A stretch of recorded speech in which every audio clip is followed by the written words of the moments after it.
Shalom à tous et soyez les bienvenus à ce autre numéro de Expression, l'émission qui se spécialise dans les questions d'ordre social sur Lumière du Monde Télévision. À l'affiche, la problématique suivante, la décence, un frein à la liberté vestimentaire. Qu'est-ce que la décence et qu'est-ce que la liberté vestimentaire? Ce sont là autant de questions auxquelles nous essaierons d'apporter des éléments de réponse au cours de ce temps d'antenne. Encore une fois, merci et bienvenue à Expression sur Lumière du Monde Télévision, la première télévision chrétienne francophone, africaine, internationale. Sur ce plateau, nous recevons nos traditionnels consultants qui sont donc avec nous. Shalom à vous. Shalom. Et merci de nous faire encore l'honneur d'être des nôtres. Docteur Samuel Maté, encore merci d'être là. Vous êtes, je vous présente encore une fois à nos amis téléspectateurs, professeur d'économie et de management avec une spécialisation dans les problématiques de la dette, du financement et de l'entrepreneuriat. Vous êtes également titulaire d'un doctorat d'État américain en économie, un MBA, une maîtrise en économie monétaire et économétrie, je prononce bien, ainsi qu'un diplôme de fin d'études en études comptables. Vous êtes également le président de la Fondation africaine de l'entrepreneuriat et le développement économique. Juste un petit mot sur votre fondation. Ce que nous essayons de faire, c'est nous disons trois choses. La première, c'est que on ne peut pas développer l'Afrique sans l'entrepreneuriat. C'est-à-dire que tout développement qui doit se faire, si elle se veut pérenne, doit être par la promotion de l'entrepreneuriat, parce qu'aujourd'hui, le secteur public ne peut plus absorber l'emploi, les multinationales ne peuvent plus absorber l'emploi, c'est par l'auto-emploi et l'entrepreneuriat. Deuxième chose que nous disons, c'est que pour avoir accès à l'entrepreneuriat, il faut enseigner aux jeunes comment démarrer sans financement. C'est ce que nous appelons entreprendre à 0 francs. Merci beaucoup. J'espère que sur ce plateau, nous aurons l'occasion de parler d'entrepreneuriat un de ces jours. Hein. En tout cas, merci. Shalom, professeur Ruben Power. Je rappelle que vous êtes pasteur, théologien, sociologue, enseignant-chercheur à l'université Alassane Dramane Ouattara de Bouaké. Bouaké, c'est en Côte d'Ivoire, pour ceux qui nous suivent de l'extérieur du pays, précisément dans le centre de la Côte d'Ivoire. Vous êtes également vice-président de l'université de l'Alliance chrétienne d'Abidjan, UACA, ex-FATEAC.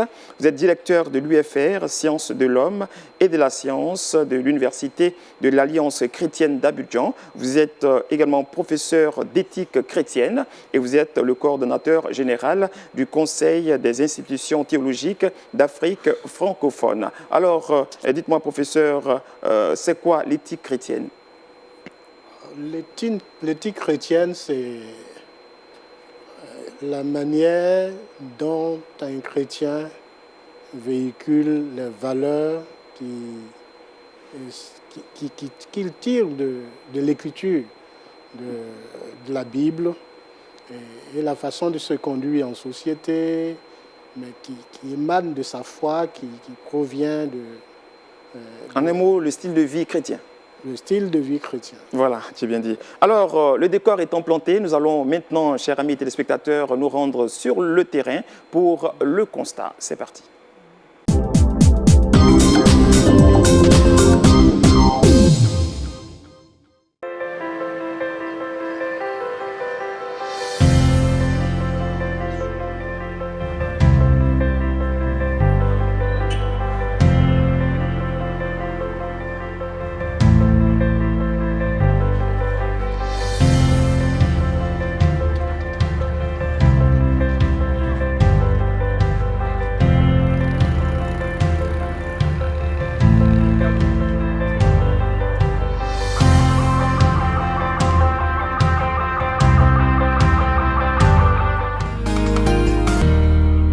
Voilà, nous revenons donc en studio. Nous étions sur le terrain pour présenter les différents styles vestimentaires. Je rappelle que le thème du jour est la décence, un frein à la liberté vestimentaire. Pour en parler, nous avons donc sur le plateau nos deux consultants. Nous avons donc apprécié la thématique du jour, j'allais dire à deux mots-clés, la décence et bien entendu la liberté vestimentaire. Que faut-il entendre par décence, docteur Samuel?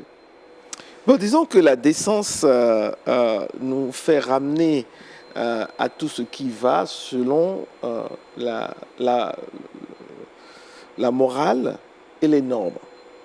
Donc, on définit alors l'intervalle de ce qui est permis au plus grand public. Si vous voulez prendre, par exemple, je vais donner un exemple aux États-Unis, quand les films sortent, il y a les films qui sont grand public, c'est-à-dire que tu peux y aller tranquillement avec ton enfant de 6 ans, de 5 ans, sans avoir peur qu'il y aura des images choquantes, il y aura des dénudés, etc.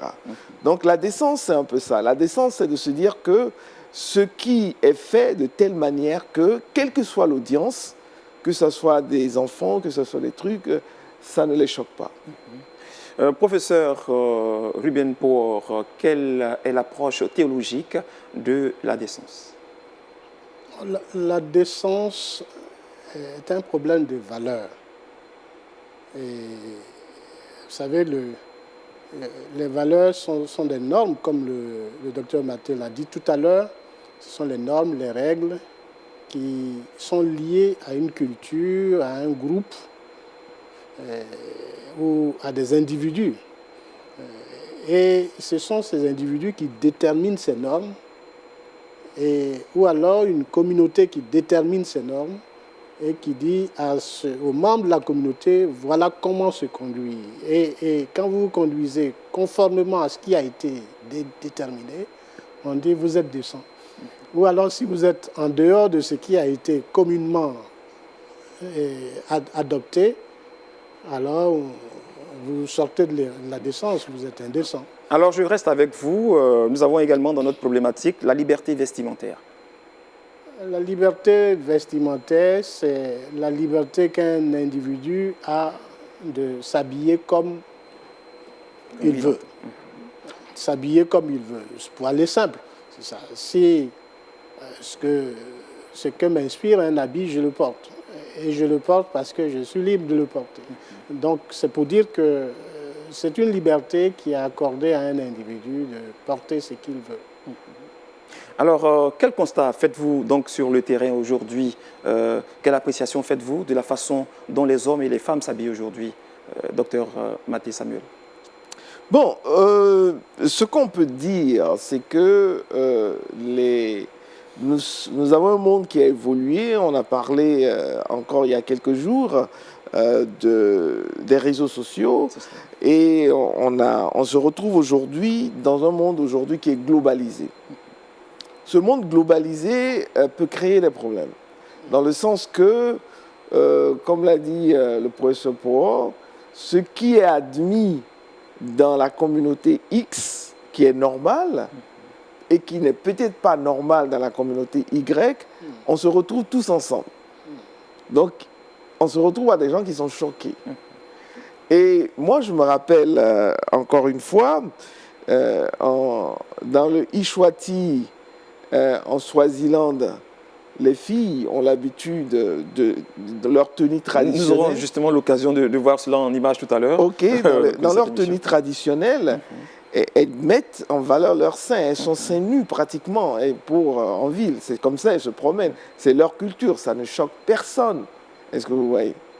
Mais pourtant, quand cette tenue, autant pour moi vestimentaire, sera dans une autre communauté, par exemple aux États-Unis. Vous anticipez un peu sur le débat. Ok, d'accord. Voilà, vous anticipez sur le débat. Voilà un peu votre appréciation, voilà, justement. Voilà. Mon appréciation est en cela, de ce que la décence aujourd'hui, du fait qu'elle est un phénomène où on la définit par rapport à la culture, par rapport à un groupe T, et qu'on se retrouve aujourd'hui dans un monde globalisé où nous sommes tous sur la même place, pose problème. Alors, vous êtes certainement passé le mot des tenues traditionnelles, bien africaines, c'est cela? C'est tout à fait logique. On ne se connaissait pas. C'est ici que j'ai découvert le docteur Maté. Oui. Et puis, grosse coïncidence. Je vois qu'il a un habit de l'Ouest. Moi aussi, je suis de l'Ouest. Je suis venu avec mon habit traditionnel. C'est ma tenue de ville. en fait. Comme pour signifier que l'Esprit de Dieu est un sur Lumière du Monde Télévision. En tout cas, félicitations pour ces vêtements très décents et traditionnels. Alors, aujourd'hui, la déviation dont on parle au niveau vestimentaire, à quoi l'attribuez-vous? Est-ce qu'on peut parler véritablement des déviations, professeur? Comme je le disais d'emblée, la déviation dépend de notre culture et du milieu dans lequel nous sommes. Oui, mais il y a quand même des normes, on va dire. Oui, mais les normes ne sont pas des normes standardisées. Vous voyez, les normes sont situées dans un contexte. Si je reviens dans le milieu ecclésial, parce que c'est ce que vous voulez qu'on fasse toujours. Quand je suis dans une communauté et que tout le monde doit attacher des foulards, c'est dans mon contexte. Mais dans une autre communauté, ce n'est pas pareil. Donc, vous voyez, à partir de ce moment-là, c'est par rapport au contexte qu'on peut parler de déviation. Et comme le docteur Maté l'a dit, si quelqu'un qui a un contexte où tout le monde doit mettre le foulard, quand il va sur, par exemple, un YouTube et puis il voit que c'est comme ça, il trouve que les gens, c'est une dépravation, c'est une déviation, etc. Pourquoi? Parce qu'il se trouve dans un milieu où le monde est ouvert. Et donc la déviation dépend du contexte. Oui, mais il y a quand même des normes, docteur Samuel. Quand une femme, permettez-moi l'expression, met pratiquement tout le corps dehors, est-ce que là, on parlerait de contexte? Est-ce qu'il n'y a pas déjà là une déviation? Est-ce qu'il n'y a pas une atteinte à la pudeur? Est-ce qu'il n'y a pas là, j'allais dire, une offense? Est-ce qu'il n'y a pas un scandale? Non, il faut faire attention à ce qui est établi par rapport à ce qui est souhaité ou désiré.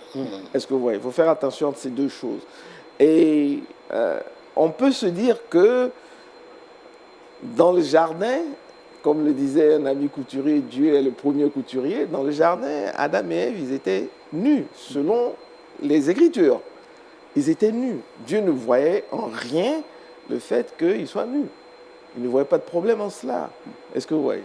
Donc, aujourd'hui, de se dire qu'il y a un problème en cela, encore une fois, pour moi, ça vient du fait qu'aujourd'hui, on est dans un espace ouvert où toutes les cultures s'affrontent, soit directement ou indirectement, comme l'a dit le professeur, au travers des médias sociaux, quelqu'un qui va sur YouTube et tout, etc., ou quelqu'un qui arrive à Paris et se rend compte que, des gens qui portent des mini, vraiment, et tout, il est choqué. Maintenant, la question qui se pose, pour moi, est plus une question de se dire, elle est à deux niveaux. La première question, c'est de se dire, est-ce que parce qu'on a de plus en plus des espaces ouverts où toutes les cultures se rassemblent? Si vous allez à New York, c'est le melting pot. Donc, est-ce que pour cela, on doit ériger des règles uniformes? Et la deuxième chose, c'est que... Est-ce que ces règles uniformes ne sont pas déjà établies, docteur? Je ne pense pas. Professeur? Non, je ne pense pas. Je suis tout à fait d'accord avec lui. Je ne pense pas qu'il y a des règles établies. Les règles sont culturelles. À quel moment parle-t-on donc de scandale, par exemple, quand une femme s'habille avec les seins pratiquement dehors? Ça, c'est quand même universel, ce scandale. Non, selon les cultures, absolument. Non, absolument. Parce que on peut parler de scandale. Celui qui parle de scandale, il parle d'un point de vue, d'une perspective. Il parle de scandale. Mais ça peut ne pas être du scandale dans un autre sens, dans un autre domaine. Mais par contre, ce que je voulais dire... Donc une notion très relative, en fait. Oui, c'est exactement ce à quoi on veut venir. Mais ce que je voulais dire, par contre, c'est que c'est à tout un chacun de savoir comment le visuel ne l'entraîne pas à commettre un péché. Est-ce que vous voyez ce que je veux dire? C'est-à-dire que le fait de la maîtrise de soi dépend de la personne. C'est ainsi que, par exemple, je ne sais pas, il y a quelques années, quand il y avait eu la crise syrienne, les pays européens ont commencé à prendre des réfugiés syriens. Mais en Allemagne, il y a eu plusieurs viols.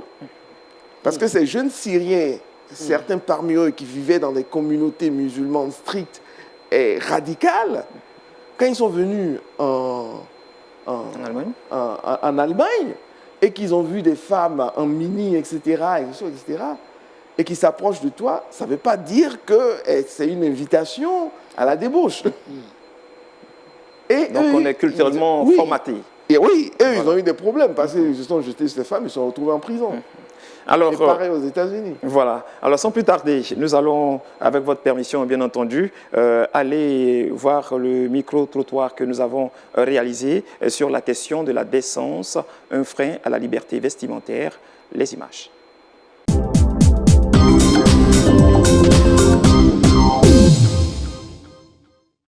Il faut dire que de nos jours, les jeunes de maintenant s'habillent très mal. Ils ne s'habillent pas décemment comme avant, où nos parents s'habillaient décemment. Tout le monde veut être à la mode, mais il ne faut pas être à la mode et mal s'habiller. On a la mode, mais il faut savoir mieux s'habiller, parce que la mode montre comment il faut s'habiller. Ce n'est pas le fait de montrer notre corps dehors qui fait qu'on a la mode, non. Si tu ne t'habilles pas décemment, que tu vas dans une cérémonie, tu as déjà le regard de certaines personnes sur toi. Donc, il vaut mieux s'habiller décemment. Là, tu es libre de faire ce que tu veux. Déjà, c'est le bazar. Déjà, à la maison, quand on s'habille, nos parents doivent prendre soin de nous, dire « Ah, ma fille ou bien mon fils, habille-toi comme ça, ne mets pas ta culotte dehors, ne mets pas ton ventre dehors pour les jeunes filles. » Voilà. Donc, c'est pour mieux nous présenter devant la société, tout un chacun. Chacun devait s'habiller comme il le pense, mais comme il le pense de façon décente. Parce qu'aujourd'hui, nous voyons des styles vestimentaires qui ne sont pas agréables à voir, qui choquent même. C'est autant pour les garçons que pour les femmes. Je pense que quand même s'habiller, c'est se couvrir le corps. Je suis très choqué par exemple de voir des hommes qui ont le pantalon sous les fesses et on voit leur dessous. Je suis très choqué de voir des femmes qui portent des habits qui les plaquent, comme on dit, tellement au corps qu'on voit tous leurs attributs. Je pense que ce n'est pas comme ça qu'on devrait s'habiller. On veut copier sur l'Occident, mais avant de copier sur l'Occident, il faut savoir que nous sommes africains. Et nous avons notre style vestimentaire. Avant, c'était les grands pagnes. Aujourd'hui, on essaie de plus en plus de s'habiller de façon à ressembler aux Blancs, mais il ne faut pas copier forcément ce qui vient d'eux. Voilà. Il faut pouvoir rester dans un canevas, celui de se couvrir le corps. Je dis toujours, ne copions pas forcément ce que nous voyons à la télévision, parce que ce n'est pas forcément la réalité. Très souvent, nous copions sur les artistes. Mais les artistes, ils ont leur monde à eux. Et qui dit que quand ils quittent l'écran, c'est comme ça qu'ils s'habillent? Je ne pense pas. On ne peut pas porter atteinte à nos libertés dans la mesure où ce que tu portes me choque. Donc tu as enfin aussi ma liberté. Vous comprenez? Je veux être bien libre, mais il ne faut pas que ma liberté entrave celle de l'autre. Donc est-ce qu'on peut véritablement parler de liberté? Je ne pense pas. Parce que parler de liberté, c'est faire ce qui est dans la norme. C'est comme ça. C'est respecter la norme. Et donc si on s'habille décemment, chacun sera plus à l'aise et puis chacun sera plus libre. Je pense pour ma part, et je ne vais pas aller par quatre chemins, que les parents ont démissionné. Parce que je ne peux pas entrevoir qu'un parent voit sa fille ou son fils sortir de la maison avec un tel vêtement et puis ne pas l'interpeller. S'il arrive dehors avec, ça veut dire que ça a été cautionné à la maison. C'est vrai, bien entendu, il y en a qui se cacheront, par exemple, surtout les filles, avec certains vêtements et puis aller se changer chez leurs parents. Mais tout ça est su. Parce que quand on les interpelle, quand tu vas avec les parents, ils te disent « Mais attends, c'est quoi, tu es jaloux de ma fille ou quoi ?» Vous comprenez? Ça fait qu'aujourd'hui, avant l'éducation qui était communautaire, l'éducation qui était pour tous, aujourd'hui est confinée. C'est le parent qui éduque son enfant. Mais il éduque comment? Quand il ne sait même pas ce que l'enfant fait. Vraiment, ça me peine. Parce que de nos jours, les filles de maintenant là s'habillent n'importe comment. Et d'autres même sont agressées même par des jeunes même qui n'aiment pas voir ces filles s'habiller comme ça. Sinon souvent, nous les parents, on donne des conseils. Mais quand elles sortent, elles ont des sacs. Et dans ces sacs-là, il y a beaucoup de choses. C'est-à-dire à la sortie, au sortie de la maison nette, elles s'habillent autrement pour sortir. Nous, le parent, il ne peut pas voir ça. Sinon, nous, les parents, on donne des conseils. Même moi, mes filles, souvent, quand elles s'habillent, même quand elles sont à la maison, nues comme ça, je dis, je ne vais pas. Soit à la maison, d'accord, mais il ne faut pas sortir avec ça. Ça ne m'honore pas. Ça ne nous honore pas, nous les parents, parce qu'on ne donne pas de conseils, il n'y a pas de suivi. Quand on leur parle, ils disent c'est la mode, ah maman tu as dépassé, bon, laisse-nous vivre. Une femme doit toujours être désirée par l'homme. Mais quand tu te mets tout nu, l'homme va aller chercher quoi encore? Il faut cacher pour qu'on découvre. Oh, il faut dire qu'aujourd'hui, le style vestimentaire, surtout au niveau de la jeunesse, laisse à désirer. Aujourd'hui, on constate que les gens s'habillent vraiment très mal, avec des caleçons qui descendent tout le temps. Alors nous, on a eu la chance à l'époque d'avoir une éducation qui ne nous a pas permis d'adopter ce style vestimentaire-là. Aujourd'hui, c'est un appel qu'on peut lancer peut-être aux parents de veiller au style vestimentaire de leurs enfants. Mais il faut dire qu'aujourd'hui, il y a beaucoup de valeurs morales qui ont foutu le camp, excusez-moi du terme.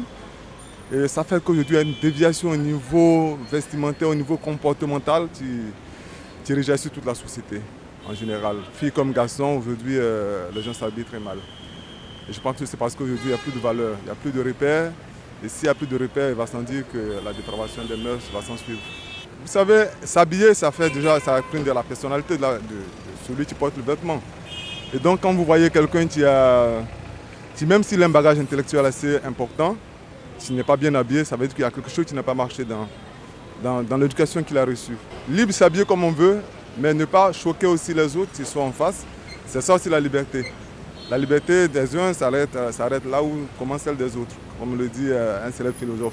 Tant qu'il n'y a pas de valeur morale, tant qu'il n'y a pas de modèle à copier, tant qu'il n'y a pas de bon modèle, parce que moi, un modèle à copier, c'est le bon modèle. Alors tant qu'il n'y a pas ce modèle à copier, tant qu'il n'y a pas ces valeurs-là inculquées déjà depuis le bas âge pour nos enfants, il va sans dire qu'il fasse se sentir bien habillé. C'est comme le voleur qui ne sait même pas qu'il vole, jusqu'à ce qu'on lui mette le grappin là-dessus, qu'il se rende compte de l'évidence. Bien évidemment que les parents sont mis en cause parce que je pense que l'enfant s'habille déjà à la maison avant de sortir. Et souvent, des parents même choisissent ces genre de vêtements-là et laissent agir leurs enfants dans ce sens. Et donc la responsabilité des parents est largement engagée. Voilà, chers consultants, nous revenons sur ce plateau. Nous avons apprécié les différentes interventions, vous également, des déclarations, des appréciations qui semblent être pas du tout en phase avec votre façon d'apprécier cette notion, j'allais dire, plurielle, relative du vestimentaire.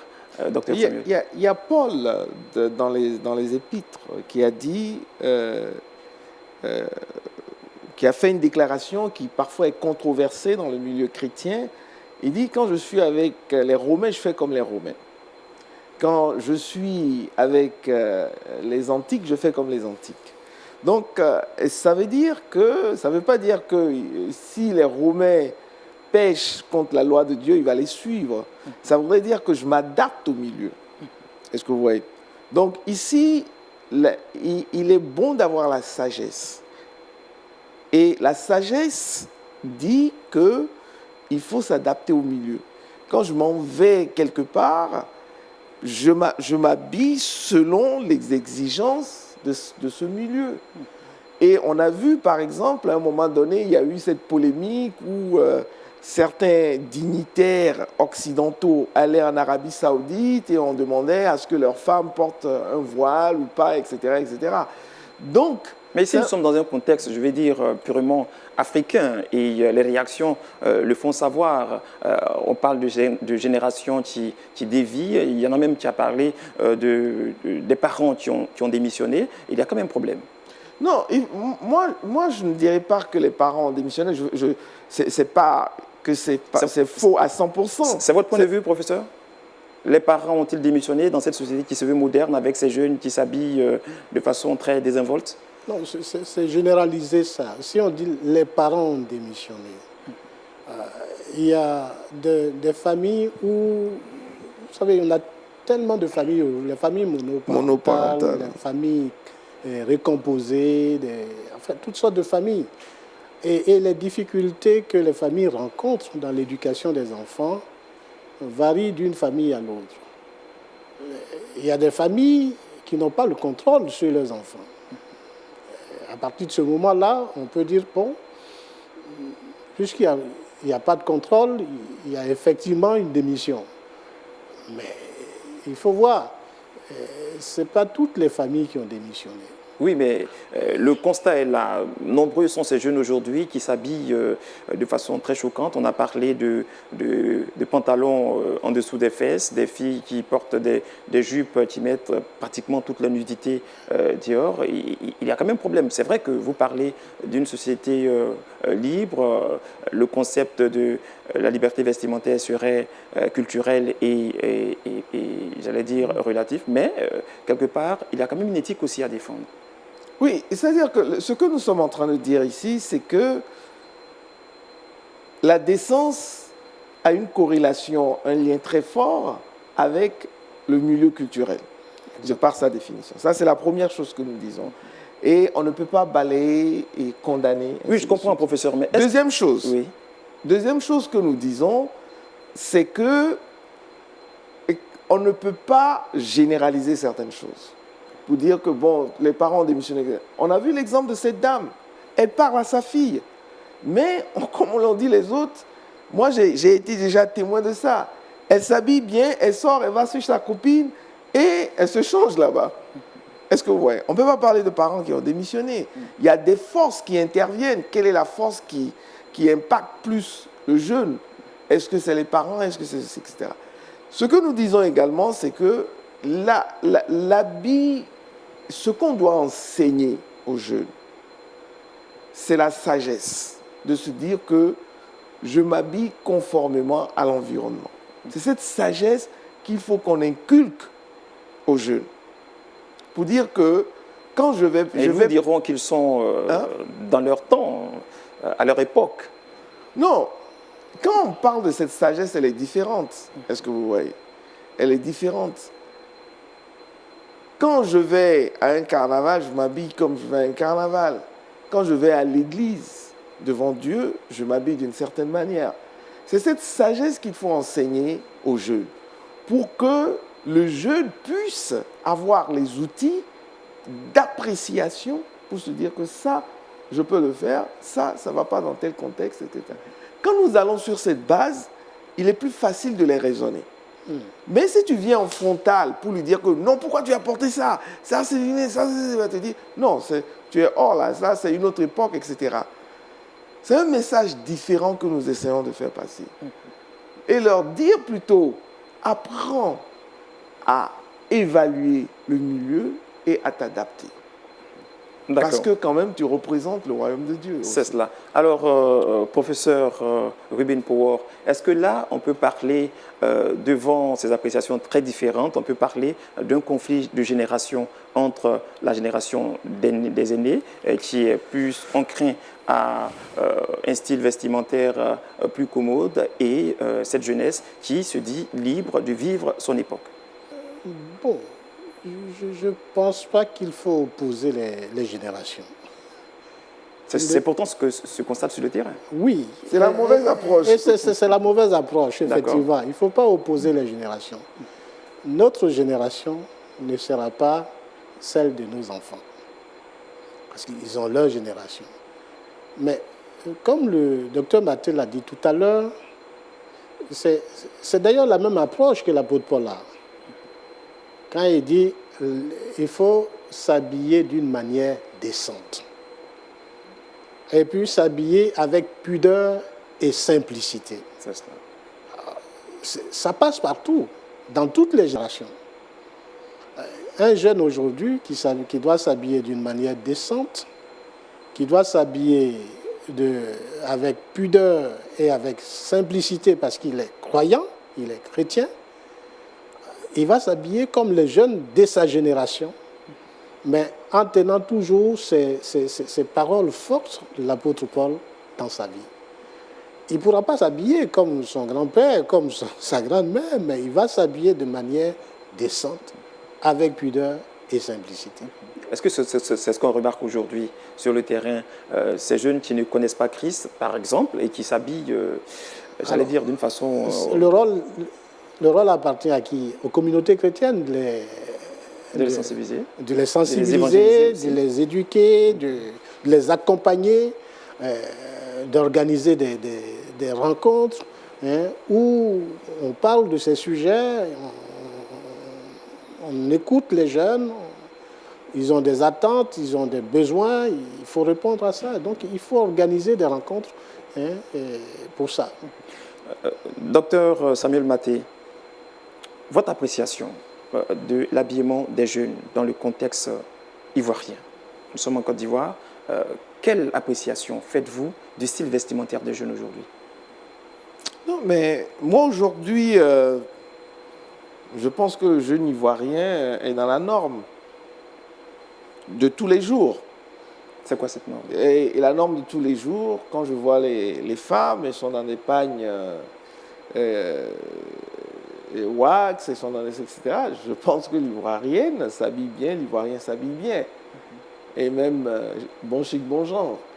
Est-ce que, ouais, pour moi, on n'a pas aujourd'hui, comme par exemple, j'ai l'occasion parfois de voyager, tu vas aux États-Unis ou dans certains quartiers, même aux États-Unis, ce n'est pas dans tous les milieux. Quand tu vas dans les milieux blancs bien éduqués, tu ne vois pas les gars avec les rats de fesses qui descendent. Tu ne vas jamais voir ça. Les gars sont bien habillés. Donc, quand tu vas dans le Bronx, etc., tu vois les jeunes, etc., etc. Quand tu vois ça, bon, ce n'est pas aussi tous les jeunes. Donc, c'est pour ça que je dis on ne peut pas vraiment généraliser. Mais par contre, ce qu'on dit, c'est qu'il faut insister sur cette éducation pour dire qu'il faut de la sagesse. Et cette sagesse doit amener à la décence, cette sagesse doit amener à la simplicité, pour la donner une règle sans vraiment être spécifique, parce qu'il comprend la chose. Mais par contre, ce que je voulais dire, et qui est important pour moi en tant qu'économiste, c'est que à force de donner parfois un message qui n'est pas le bon message, on tue l'économie, on tue l'opportunité chez certains chrétiens. Aujourd'hui, on nous dit que l'industrie de la mode fait 1500 milliards de dollars par an. D'accord. 1500 milliards de dollars par an. Aujourd'hui, vous allez voir des chrétiens qui disent que bon, ça, je ne fais pas, ça, je ne fais pas, etc., etc.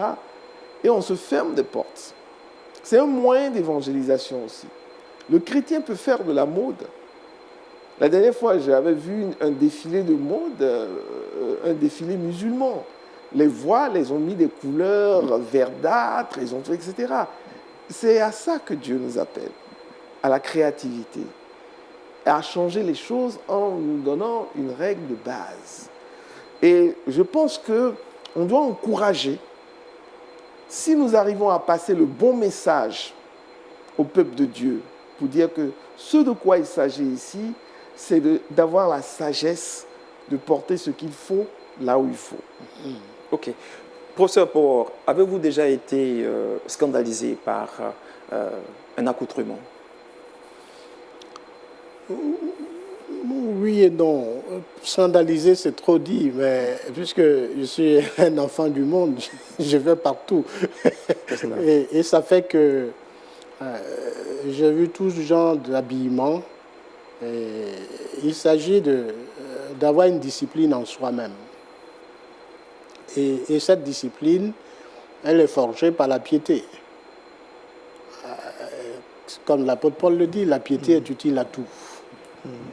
Si vous avez une force de caractère qui est travaillée, retravaillée par Dieu, par l'Esprit de Dieu, vous êtes à mesure de vivre n'importe où, même aller évangéliser parmi les nudistes, leur apporter l'évangile là où ils sont. Alors, est-ce que l'environnement de cette société qui se veut hautement technologique, la semaine dernière, nous parlions des réseaux sociaux, est-ce que cet environnement n'a pas une influence, n'a pas d'impact sur cette jeunesse qui semble déviée?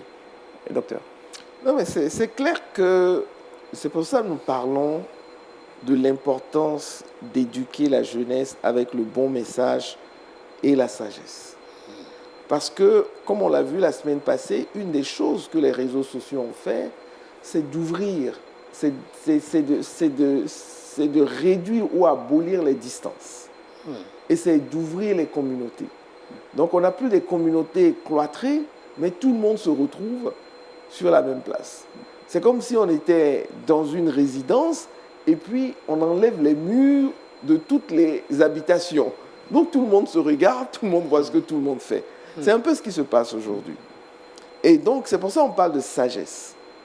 Et ici, à savoir que la sagesse, ce n'est pas parce que je vois l'autre dans l'autre maison, il n'y a plus de mur, en train de faire X ou de porter X, que chez moi aussi je le fais.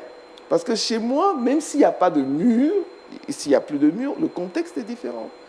C'est cette sagesse qu'il faut donner à la jeunesse. D'accord. Alors, nous parlions d'entrée de jeu de la notion culturelle du style vestimentaire, de l'habillement, qui serait donc, j'allais dire, relative. Nous allons voir à présent des images sur notre écran qui illustrent bien le concept relatif de l'habillement, de la liberté vestimentaire. On va apprécier, nous allons voir en première position le peuple Wayana, qui est originaire du sud de l'actuelle Guyane. Vous pouvez apprécier ce monsieur qui est pratiquement, on va dire, torse nu, hein, avec son enfant entre les mains. Et là, vous avez la deuxième image. On va faire une pause. Nous sommes donc ici au royaume Eswatini, le nom précolonial du Swaziland. Vous voyez des femmes qui sont habillées, vous en parlez tout à l'heure, docteur. Alors, les femmes qui ont pratiquement la nudité dehors, dans certains contextes, ce serait certainement choquant, n'est-ce pas? Et puis, l'image 3, on va voir les dignitaires de l'ancien Swaziland. Il s'agit donc de l'Eswatini. Voilà comment est-ce qu'ils sont habillés. Vous pouvez apprécier la poitrine dehors. Voilà. Mais c'est culturel chez eux et ça ne choque personne. Et comme vous le dites, sous d'autres cieux, ça pourrait porter... je ne vous coupe pas la parole, Franck. Oui. J'étais aux États-Unis et à une conférence et il y avait un Ghanéen, Groupakan, qui est venu avec le traditionnel et il avait une poitrine assez poilue. Velue plutôt, assez velue. Et il y a une Américaine blanche qui était choquée, qui a carrément insulté le gars. Parce que pour elle, dans sa culture... C'est inacceptable. C'est inacceptable. C'est cela. Qu'il vienne montrer sa poitrine comme ça, nue, même s'il n'était pas comme ça, mais il avait mis le pagne à la mode à Caen. Elle était choquée. Mais pourtant, en milieu à Caen, ça passe. Alors, est-ce qu'il y a problème de déporter alors sa culture vestimentaire sous d'autres cieux? C'est là le problème aussi. Il faut savoir l'apprécier. Oui, effectivement, il aurait dû, s'il connaissait bien cette culture, est-ce que quelque part aussi, on ne met pas un frein à la liberté vestimentaire? Justement, parlons de la réaction de cette femme qui était scandalisée quand elle a vu ce monsieur avec la poitrine pratiquement dehors. Est-ce que là, on n'enfreint pas lui à sa liberté de s'exprimer? Grande question. La liberté s'arrête où commence celle des autres. Voilà. C'est la zone grise. On va aller à la dernière image. La dernière image, nous sommes ici en Afrique centrale, les pygmées de l'Afrique centrale. Vous voyez comment est-ce qu'ils sont habillés, des tenues sous d'autres cieux qui seraient pratiquement inadmissibles, choquants. Mais ici, c'est admis. Merci, merci. Alors, nous revenons sur le plateau pour parler donc de cette notion relative de la décence vestimentaire. Est-ce qu'il va falloir savoir s'adapter en termes de vêtements sous d'autres cieux? Moi, on reste toujours sur la même chose qu'on dit depuis le départ. La décence est liée à la culture du milieu ambiant. La définition de la décence, de ce qui est acceptable, est liée à la culture ambiante. Première chose qu'on dit. Deuxième chose qu'on dit, nous sommes maintenant dans un monde, avec les réseaux sociaux et le numérique, qui a enlevé les murs et qui a rapproché les gens, enlevé les distances, de telle sorte que tout le monde est sur la même place publique. Maintenant, ce qu'il faut, c'est de la sagesse. Et enseigner cette sagesse que je dois adapter ma tenue ou ma culture selon le milieu où je suis. Je voudrais juste ajouter pour dire que je suis toujours avec le principe paulinien. Le principe paulinien, Paul, okay, l'apôtre Paul. Il dit « Je suis libre, mais je ne me laisserai pas servir par quoi que ce soit. Si je suis avec mon frère et que ma liberté veut porter atteinte à sa foi, alors à cause de lui, je restreins ma liberté pour que mon frère n'aille pas à la perdition. » Donc, vous voyez, ce principe fait que c'est ça le principe de la sagesse. Pour mon frère, pour ma soeur, j'adapte mon habillement de telle sorte que je ne sois pas un choc pour ce frère. Bien entendu. Alors, nous allons aller maintenant par liaison téléphonique en République démocratique du Congo, où nous retrouvons Dr Sita Luamba, qui est théologien. Shalom, docteur. Quelle appréciation faites-vous de la façon dont les hommes et les femmes s'habillent en République démocratique du Congo? N'est pas facile à analyser parce que je suis noyé dans la culture quinoise congolaise et du point de vue culturel d'ici, il y a une certaine manière de s'habiller qui n'est pas propre à la culture. On copie l'Occident, on copie d'autres habitudes qui viennent d'ailleurs, surtout pour la jeunesse. Il y a la tendance à vouloir faire voir des habits qui sont des sous-vêtements. Donc, en tant que parents, nous souffrons pour éduquer nos enfants parce qu'on voit un écart entre la mentalité des adultes, des gens de ma génération et la mentalité de la jeunesse. Ça, c'est en tant que point de vue personnel. Et ça, maintenant, la question, de mon point de vue en tant que théologien, évidemment, ce n'est pas facile de me séparer de la théologie. Parce que ma vision du monde n'est pas seulement africaine, mais elle a aussi la couleur de la vision du monde chrétien. Le problème des tenues est d'abord un problème culturel. Il y a des tenues qui ne sont pas acceptées dans ma culture, mais qui sont acceptées dans d'autres cultures. Et en tant que théologiens, nous devons considérer tout cela du point de vue des dieux. La Bible nous donne des formations sur la tenue, c'est pour la protection de notre corps, c'est pour la manifestation aussi de notre dignité. Surtout quand je pense à des toges, à des tenues que Moïse devait faire fabriquer pour Aaron et ses fils. Il y a le mot dignité qui a été utilisé par le Seigneur. Donc quand nous nous habillons, nous devons tenir compte non seulement de notre culture, mais de l'appréciation de Dieu. Alors dans ce domaine-là, dans mon milieu, il y a des tenues qui scandalisent les hommes. Donc qui ne sont pas pour la gloire du Seigneur. Alors que les mêmes tenues sont acceptées dans d'autres cultures qui, là, on trouve aussi des chrétiens. Par exemple, dans mon pays, nous avons des pygmées qui vivent dans des forêts équatoriales. Ils vivent nus, pratiquement nus. Peut-être dans certains milieux où on a des raffias ou des herbes pour couvrir la nudité, mais ils sont nus. Dans cette culture-là, on trouve ça normal. Et ils louent aussi le Seigneur pour ceux qui sont des chrétiens.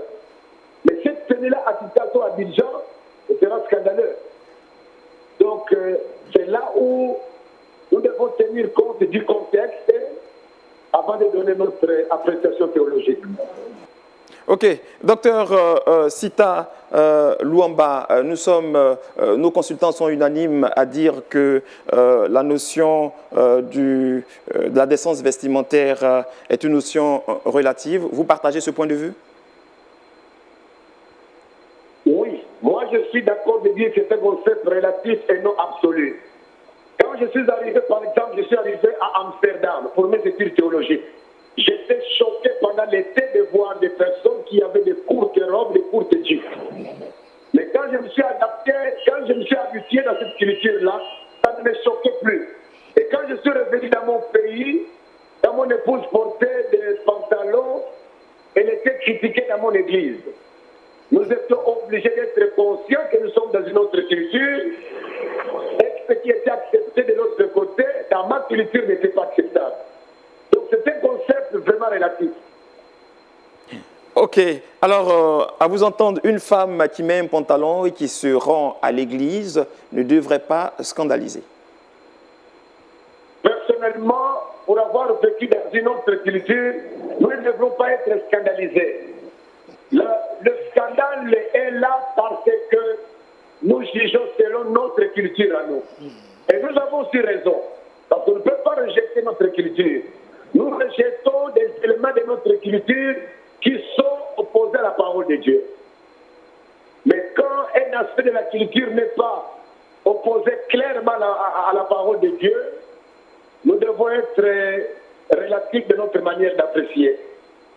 Merci, docteur Sita Luamba. Je rappelle que vous nous appeliez de la République démocratique du Congo. Vous êtes théologien. Merci infiniment. Merci, merci. Voilà, retour sur notre plateau après cet appel qui nous a conduit en République démocratique du Congo avec docteur Sita Luamba, qui est théologien. La décence vestimentaire, il a parlé de femmes qui peuvent porter le pantalon, ça ne devrait pas scandaliser, professeur? Non. Dans nos églises, on a une autre approche de la chose. Dans certaines églises... Dans certaines églises, oui. Oui. Dans certaines églises, oui. Et si le contexte demande que la femme ne porte pas de pantalon, à elle de s'adapter à sa communauté pour ne pas être un choc pour... Alors, faut-il s'adapter à la communauté ou à la parole de Dieu? La parole de Dieu ne nous donne pas un mot vestimentaire. Que dit-elle? La parole de Dieu nous laisse la liberté, comme on a dit tout à l'heure, la décence. Il faut s'habiller de manière décente, avec pudeur, avec simplicité, que mon acte ne vienne pas choquer mon frère, de telle sorte qu'il perde la foi ou qu'il quitte la communauté en tant que tel. Et si je prends tout cela en compte, je couds mon habit par rapport à ça. Et ce sont ces valeurs qui sont des valeurs universelles et qui passent par toutes les cultures. Mais il y a aussi ces pantalons qui vous moulent, qui mettent à nu, j'allais dire, toute votre forme. Est-ce que ce n'est pas là le problème aussi, docteur? C'est vrai qu'on admet le pantalon, mais comment est-ce qu'il est cousu, comment est-ce qu'il est porté, quand il met en forme toutes les rondeurs, là... Moi, je pense que c'est là qu'intervient la sagesse. C'est là qu'intervient la sagesse, c'est là qu'intervient le fait aussi que, comme l'a dit le professeur, non seulement la sagesse dans le choix personnel, mais de se dire que comment est-ce que mon attitude peut impacter la foi de l'autre. Et en fonction de ça, j'ajuste mon attitude. On est libre de faire beaucoup de choses. La parole de Dieu, il faut savoir que la parole de Dieu, il y a de l'absolu sur lesquels, il y a les 10 commandements, tu ne tueras point, etc. Mais il y a aussi du non-absolu, où Dieu a laissé la liberté à l'humain sur certaines choses. Et c'est en cela, quand le Seigneur a fait descendre sur un grand tapis tous les animaux, et il dit à Pierre, vas-y. Il dit non, il dit, mais c'est moi qui l'ai créé, pourquoi tu dis ça? Est-ce que vous voyez? Donc, c'est un peu ça. C'est pour ça que nous parlons de sagesse. D'accord. Un mot à ajouter? Je suis tout à fait d'accord. Christ lui-même, sa façon de s'habiller, il avait tout le corps, on va dire, bien fermé, on va dire. Est-ce que tu es sûr? Alors, bon, faites une lumière alors parce que faites une lumière alors dessus. Alors, c'est les images que les gens nous présentent. C'est du moins ce que nous présentons. Mais il s'habillait comme les gens de son époque. Ouais. C'est tout ce qu'on sait. Ouais. On peut imaginer comment les gens de son époque s'habillent. Et je pense que tel que Christ est habillé, s'il va dans un autre contexte, ce serait scandaleux. Mais dans son milieu, il était décent. Il s'habillait décemment. Il ne choquait personne avec ses habillements. Donc c'est pour dire qu'il respectait son milieu, il respectait son contexte, il respectait son public. Et voilà. Alors, nous en arrivons à l'étape des solutions éventuelles pour faire peut-être la sensibilisation ou amener les uns et les autres à savoir décemment s'habiller dans la société. Docteur Samuel? Non, pour moi, ces 3 vérités, si on peut les appeler en parlant de paradigme, ces 3 vérités demeurent. La première étant que la décence est définie selon la culture. La deuxième, on nous appelle à de la sagesse, à savoir s'habiller selon le milieu et selon l'occasion. Et la troisième, à se dire que même si le milieu me le permet, la question est, est-ce que ça va entraîner mon frère dans le péché? Si ça va entraîner mon frère, je revois mon attitude. Pour moi, voilà les trois éléments. Professeur Ruben, je crois que... En tant que théologien, votre mot de fin sur la question de la décence vestimentaire? Alors, on revient à l'éducation. On revient aussi à la question de vivre la piété dans mon habillement. C'est-à-dire que je dois glorifier Dieu avec tout ce que je porte. Mon corps, mon âme et mon esprit, tout ce que je suis doit glorifier Dieu. Et si tout doit glorifier Dieu, mon habit aussi, il ne doit pas être un choc pour ce que je représente pour le Seigneur comme une valeur. Merci infiniment, chers consultants. Nous avons été très heureux de partager ce temps de télévision avec vous autour d'une question sociale très essentielle, la décence vestimentaire. Chers amis téléspectateurs, je vous rappelle que je recevais sur ce plateau Dr Samuel Maté, qui est professeur d'économie et de management avec une spécialisation dans les problématiques de la dette, du financement et de l'entrepreneuriat. Il est également détenteur d'un doctorat d'État américain en économie, un MBA, une maîtrise en économie monétaire et économétrie, vraiment c'est long, hein? Ainsi qu'un diplôme de fin d'études en comptabilité. Vous êtes également, je le rappelle, le président de la Fondation africaine pour l'entrepreneuriat. Et nous recevions également sur ce plateau professeur Ruben Power, qui est théologien, sociologue, enseignant-chercheur à l'université Alassane Ouattara de Bouaké, vice-président de l'université de l'Alliance chrétienne d'Abidjan UAK, ex-FATEAC. Il est directeur de l'UFR, Sciences de l'Homme et de la Société à l'université de l'Alliance chrétienne d'Abidjan, professeur d'éthique chrétienne. Et vous êtes également le coordonnateur général du Conseil des institutions théologiques d'Afrique francophone. En tout cas, merci d'avoir été des nôtres au cours de ces deux émissions. Nous espérons vous retrouver avec beaucoup de plaisir sur d'autres plateaux d'expression. Nous vous savons très, très occupés. Professeur Dr Samuel, qui est toujours en 2 avions, également professeur Ruben. Nous pensons que très prochainement, nous aurons l'occasion d'être sur ce plateau. Merci infiniment. Chers amis téléspectateurs, nous avons été très heureux de partager ce moment et nous espérons vous avoir apporté la lumière sur certaines zones d'ombre en ce qui concerne la liberté vestimentaire. Shalom et rendez-vous dans 15 jours.